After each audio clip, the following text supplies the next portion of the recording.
from Sport and Spine Athletics, I wanted to make a second video on the ball band loop package that's available at the Rehab clinic. The goal of this is to try to get you some ideas for how you can incorporate this package, these pieces of equipment, in your at-home strength program. So again, I'm trying not to just reiterate a lot of the physical therapy-like exercises that you may have been prescribed in your treatment plan, but rather things that are a little bit more along the total strengthening side of things. So progressions and exercises that might really begin to get your body very strong. So today we're going to focus on two exercises on the ball. The first one is just a reiteration of something you may have seen called a ball tuck-in. It's from a push-up position, a suspended plank. It's a great exercise that's often done slightly inappropriately. So that's what we're going to focus on, is really getting the most out of this exercise. And the second one works a little on balance and is a deadlift position, and those can even be linked together, and I'll show you how to do that. So the first one, the ball tuck-in, you're going to start off just by setting yourself up into a push-up position while your shins are on the ball. Now, to make this easier, you would essentially just push back further. So what that does is it means that I'm supporting less of a lever through this position.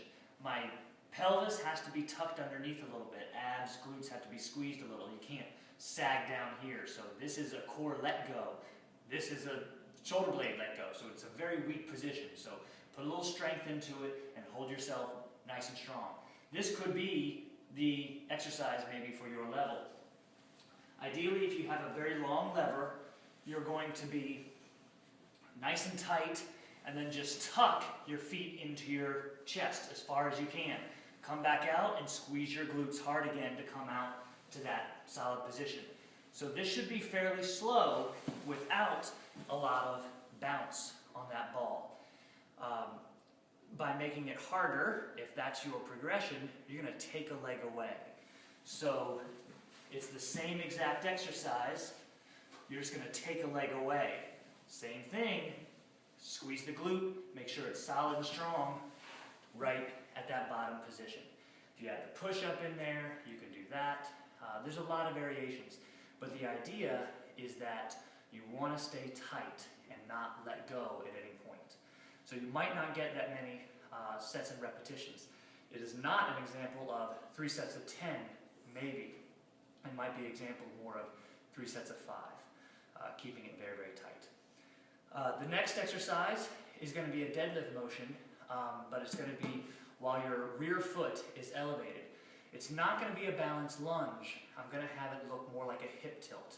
So the difference in those things, and you'll just be able to see my hips here. Rear foot elevated. This is a lunge motion, okay? That can be fine. It's pretty difficult to balance there, but what I'm going to have you do is a deadlift motion. That deadlift motion is not a ton of knee flexion, and it pushes back for a big hamstring stretch, and then comes back up. So you'll see that this balance position ends up being more like a single leg deadlift. Your hip bones have to stay square to the ground along with your shoulders. So try not to rotate your hips open.